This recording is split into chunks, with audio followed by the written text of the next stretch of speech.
हमारे channel haunting tube को subscribe करें और बेल आइकॉन दबाएं लेटेस्ट अपडेट्स पाने के लिए।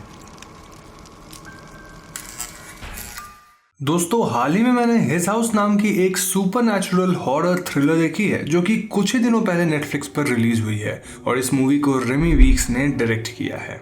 इस मूवी की कहानी फेलिसिटी इवांस और टोबी वेनाबिल्स के द्वारा लिखे गए एक स्टोरी से इंस्पायर्ड है। अब क्योंकि ये मूवी अभी काफी न्यू है तो इसके रेटिंग्स फ्लक्चुएट हो रहे हैं, बट इन जनरल इस मूवी को पॉजिटिव रिव्यूज मिले हैं। तो आज के इस वीडियो में हम और आप मिलकर हिज हाउस मूवी की कहानी को ब्रीफली जानते हुए इस फिल्म के एंडिंग को थोड़ा बहुत डिस्कस करेंगे। So now with that said, let's roll the intro.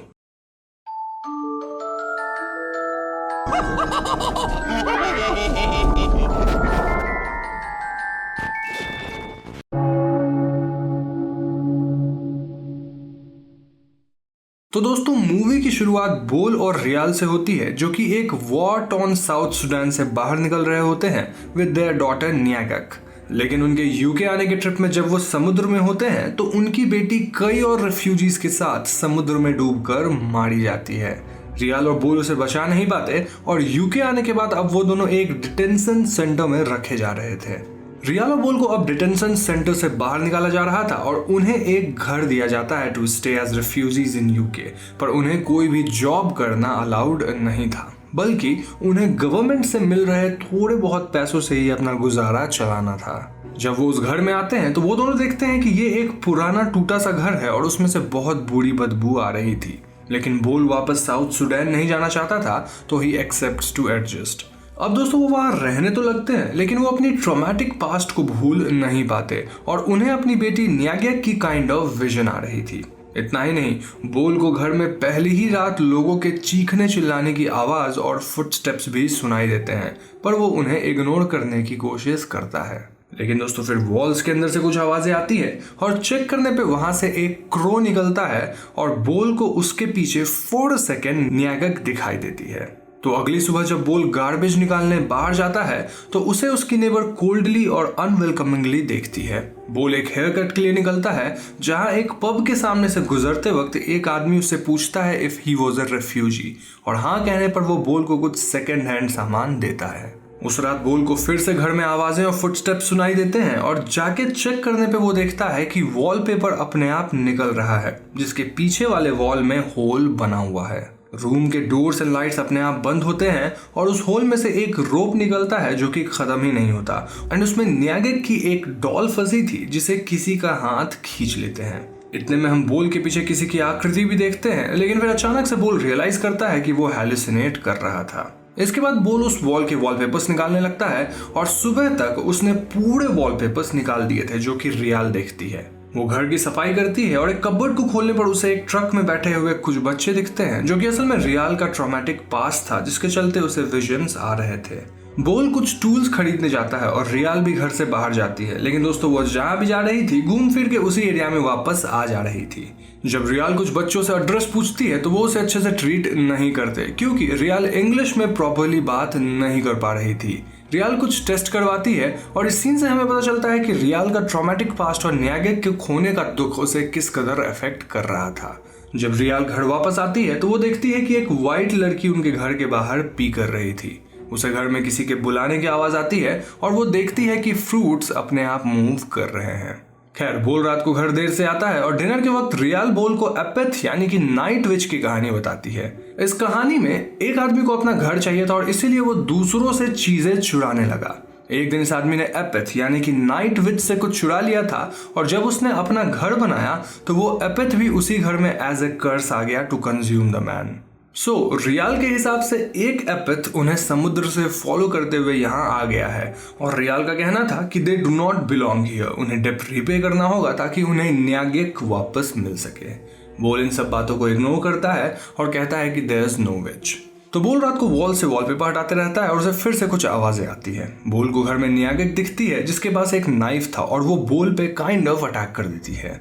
बोल डिसाइड करता है कि दे आर कर्स्ड और वो उनका सारा सामान जो वो लाए थे वो सब जला देता है, इंक्लूडिंग न्यागेक्स डॉल एंड हर नेकलेस, जिससे रियाल अपसेट होती है।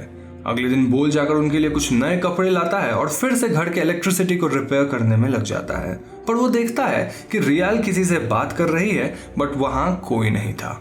रियाल कहती है कि इट्स द एपिथ, जिससे वो बात करती है ताकि वो न्यागेक को वापस ला सके। बोल और रियाल डिनर करने लगते हैं और अचानक बोल खुद को ओशन में पाता है जहां सारे डेड लोगों की स्पिरिट्स उसे हॉन्ट करने लगती हैं। पर बोल की तब आंखें खुलती है और वो खुद को घर पे पाता है जहां उसे कुछ एपरेशंस दिखते हैं। बोल लाइट को ऑन करता है जिससे वो एपरेशंस तो गायब हो जाते हैं पर फुटस्टेप्स फिर भी दिखते हैं। बोल को बार बार न्यागेक की आवाज आती है और उसे चारों तरफ डेड की स्पिरिट्स दिखाई देती है जो कि बोल पर अटैक करते हैं। बोल लाइट को ऑन करता है और देखते ही देखते एवरीथिंग डिसअपीयर्स, पर फिर भी वो न्यागेक को वॉल के अंदर बने होल्स में देखता है। अब गुस्से में वो वॉल्स को तोड़ देता है और अगले दिन उस सोशल वर्कर के पास जाता है जिसने उसे वो घर दिखाया था। बोल उससे कहता है कि उस घर में रैट्स वगैरह हैं जिनसे वो सिक हो रहे हैं और इसीलिए they want to move out, पर ऐसा करना अलाउड नहीं था। बोल गुस्से और फ्रस्ट्रेशन में अपने हाथ में रखे ग्लास को तोड़ देता है और वो वहां से चला जाता है। दूसरी तरफ रियाल को घर में डेड के स्पिरिट्स और न्यागेक की आवाज सुनाई देती है। बोल को उसकी वाइट नेबर उस जगह को छोड़कर जाने के लिए कहती है और तभी सोशल वर्कर आते हैं टू चेक द हाउस। वो घर में बने होल्स को देखते हैं और पिक्स लेते हैं टू मेक अ रिपोर्ट। बोल उन्हें मना करता है और कहता है कि वो उस घर को फिक्स कर देगा क्योंकि वो अपने कंट्री वापस जाना नहीं चाहता था। रियाल वहां आकर कहती है कि उस घर में एक विच है जिससे बोल परेशान है। वो सोशल वर्कर्स वहां से चले जाते हैं और इस सीन में हमें रेशियल डिस्क्रिमिनेशन के बारे में पता चलता है। जैसे फॉर एग्जांपल वो सोशल वर्कर्स रियाल के पहनावे को देखकर कहते हैं कि she is wearing a bedsheet. रियाल बोल से भी नाराज थी कि वो इतना जल्दी न्यागेक को भूल गया है और वो नहीं समझ पा रही थी कि बोल उस कंट्री में क्यों रहना चाहता था, स्पेशली जब उन्हें कोई यहाँ पसंद नहीं कर रहा। यहाँ कुछ और छोटी मोटी चीजें दिखाई गई हैं, लाइक बोल यूके आने के बाद यहाँ के लोगों की तरह ड्रेसअप एंड एक्ट करना चाहता था, लेकिन रियाल अपने कस्टम्स को नहीं भूल रही थी। फॉर एग्जाम्पल फोर्क स्पून की जगह हाथ से खाना, नीचे बैठ के खाना इत्यादि। एनीवेज बोल घर के बाहर जाने वाले रास्ते बंद कर देता है ताकि रियाल बाहर ना जाए और खुद एक कैंडल जलाकर बैठता है इन द वेट कि वो एपिथ उससे बात करेगा। वो एपिथ बोल के सामने आकर कहता है कि he does not belong here and बोल मस्ट रीपे द डेब्ट, वरना बोल जहां जाएगा वो एपिथ उसके पीछे आएगा। वो एपिथ ये भी कहता है कि बोल इज अ थीफ और ये एपिथ ऐसा क्यों कह रहा था ये हमें आगे पता चलेगा। खैर वो एपिथ कहता है कि ही नीड्स बोल्स फ्लैश ताकि न्यागेक वापस आ सके, बट बोल कहता है कि if he wants his flash then he should come himself. इतना कहते ही बोल खुद को वापस समुद्र में पाता है जहां डेड की स्पिरिट्स उसके सामने आते हैं और बोल को न्यागेक दिखती है। तभी सीन शिफ्ट होता है और हम बोल को घर पर देखते हैं जो कि एक ट्रांस स्टेट में था और रियाल चुपके से घर से बाहर जाने की कोशिश करती है। बोल रियाल को रोकता है पर रियाल एक स्क्रू ड्राइवर से बोल के लेग को स्टैप करके विंडो के थ्रू बाहर जाती है, लेकिन बाहर जाते ही वो खुद को एक स्ट्रेंज बिल्डिंग के पास पाती है जो कि असल में उसके कंट्री में ही था। वहां रियाल अपने लोगों और दोस्तों से मिलती है और खुश होती है। रियाल न्यागेक के बारे में उनसे पूछती है और यहाँ सीन शिफ्ट होकर एक फ्लैशबैक को दिखाता है। इसमें हम देखते हैं कि कैसे रियाल और बोल साउथ सुडान से भागे थे जहां चारों तरफ वॉर की वजह से लोग मारे जा रहे थे। वो दोनों छुपते हैं और फाइनली एक बस को खोजते हैं जिसमें वो वहां से भागना चाहते थे, लेकिन वो बस फुल था और अब सिर्फ बच्चों को अंदर आना अलाउड था। तो बोल ने पास में खड़ी एक बच्ची को जो कि न्यागेक थी उसे अपनी बेटी बता दिया और रियाल के साथ बस में चढ़ गया। जी हाँ दोस्तों, न्यागेक बोल और रियाल की बेटी नहीं थी एंड न्यागेक की रियल मॉम रोते हुए बस के पीछे भागती है। न्यागेक भी अपनी माँ को बुलाती है लेकिन बस नहीं रुकता, ना ही बोल कुछ कहता है। ये सब जब हो रहा था तो चारों तरफ गन्स चल रहे थे और यही सब रियाल फ्लैशबैक में देखती है। सो बेसिकली न्यागेक रियाल की अपनी बेटी नहीं थी, लेकिन बोल के ऐसा करने के बाद she promise to protect her, लेकिन सी में वो न्यागेक को बचा नहीं सकी और यही बात रियाल को हॉन्ट करती है। इस फ्लैशबैक के बाद रियाल वापस खुद को उसी बिल्डिंग में पाती है जहां वो एपिथ जो कि एक वुमेन के फॉर्म में आया था वो रियाल को बोल का फ्लैश लाने के लिए कहता है ताकि न्यागेक को वापस लाया जा सके। जब रियाल को होश आता है तो वो खुद को अपने घर के बाहर बारिश में भीगते हुए पाती है और फिर बोल उसे अंदर लेकर आता है। इसका मतलब ये कि रियाल के साथ जो भी हुआ वो सब रियाल के विजन्स थे। रियाल देखती है कि बोल एपिथ की बात मानकर खुद को सैक्रिफाइस कर चुका है, यानी कि उसने अपना फ्लैश दे दिया है, क्योंकि वो भी इस गिल्ट में जी रहा था कि उसने न्यागेक को बचाने के लिए पूरा एफर्ट नहीं दिया था। बोल रियाल को वहां से जाने कहता है और तभी घर के फ्लोर से एपिथ आता है जो कि बोल के फ्लैश को कंज्यूम करने लगता है। उतने में न्यागेक के हाथ आके रियाल के हाथ को पकड़ती है, पर रियाल डिसाइड करती है कि इट्स टाइम टू से गुड बाय। रियाल नाइफ लेकर एपिथ को मार देती है और बोल की जान बच जाती है। सीन शिफ्ट होकर अब कुछ सोशल वर्कर्स को दिखाता है जो कि घर को वापस इंस्पेक्ट करने आए थे।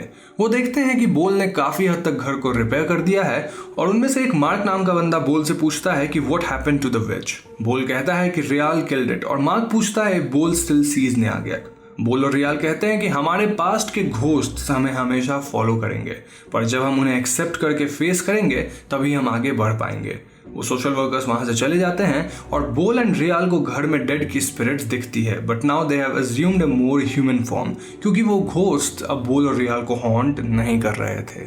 मूवी यहीं पर खत्म हो जाती है। तो दोस्तों ये थी हिज हाउस मूवी की कहानी, और ये मूवी असल में एक ट्रॉमा की कहानी है जिसे हॉरर स्टोरी के माध्यम से दिखाया गया है। रियाल और बोल जिन सर्कमस्टांसेस में साउथ सूडान से भागे थे, जहां उनके जान पहचान वाले मार दिए गए थे, उसका ट्रॉमा और गिल्ट उन्हें हॉन्ट कर रहा था। इतना ही नहीं, बोल ने न्यागेक को अपनी मॉम से दूर करके खुद को रियाल को बचाना चाहा था, और ये बात भी उन दोनों के ऊपर गिल्ट का बर्डन बना रहा था। अगर बोल ने न्यागेक की मॉम को आने दिया होता अलॉन्ग विथ न्यागेक, तो एपेथ का कर्स उसको फॉलो नहीं करता। लेकिन ऐसा ना करके बोल ने न्यागेक की माँ की जगह को छुड़ा लिया, जो बोल की जगह सूडान से एस्केप कर पाती। इतना ही नहीं, सी में भी बोल ने सबसे पहले खुद को और रियाल को बचाया, और उसने न्यागेक को बचाने के लिए पूरा एफर्ट नहीं दिया, जिसकी वजह से he was feeling very guilty. इस फिल्म में रेशियल डिस्क्रिमिनेशन और रिफ्यूजीज को कैसे बिलो ह्यूमन ट्रीट किया जाता है उसे भी दिखाया गया है। यूके में बोल और रियाल को जॉब्स करना तक अलाउड नहीं था, और वो उस घर को छोड़ भी नहीं सकते थे, लेकिन फिर भी वो वहीं रहने का डिसाइड करते हैं, क्योंकि वापस अपने कंट्री में जाना उनके लिए कोई ऑप्शन नहीं था। कई सीन्स में हमें रेसिज्म भी देखने को मिलती है कि कैसे व्हाइट लोग बोल और रियाल को एक्सेप्ट नहीं करते, और तो और कुछ ब्लैक डिसेंडेंट्स टीन्स भी रियाल से बदतमीजी से पेश आते हैं, क्योंकि वो इंग्लिश प्रॉपरली बोल नहीं पा रही थी। मुझे पर्सनली ये फिल्म काफी अच्छी लगी, जहां हॉरर को दिखाते हुए एक सोशियोलॉजिकल कमेंट्री भी दिखाई गई है। इस फिल्म में ये दिखाया गया है कि कई बार घोस्ट वो हैं जो हमारे पास्ट से ही बने हुए होते हैं, which are actually our regrets and our guilt conscience. So मुझे पूरी उम्मीद है कि आपको ये स्टोरी पसंद आई होगी। अगर वीडियो पसंद आई हो तो इसे लाइक और शेयर जरूर करें, और हाँ, जाने से पहले हमारे चैनल हॉन्टिंग ट्यूब को सब्सक्राइब करके बेल आइकॉन को जरूर दबा दीजिएगा, क्योंकि हम अपने चैनल पे ऐसे वीडियोस लाते रहते हैं। पीस।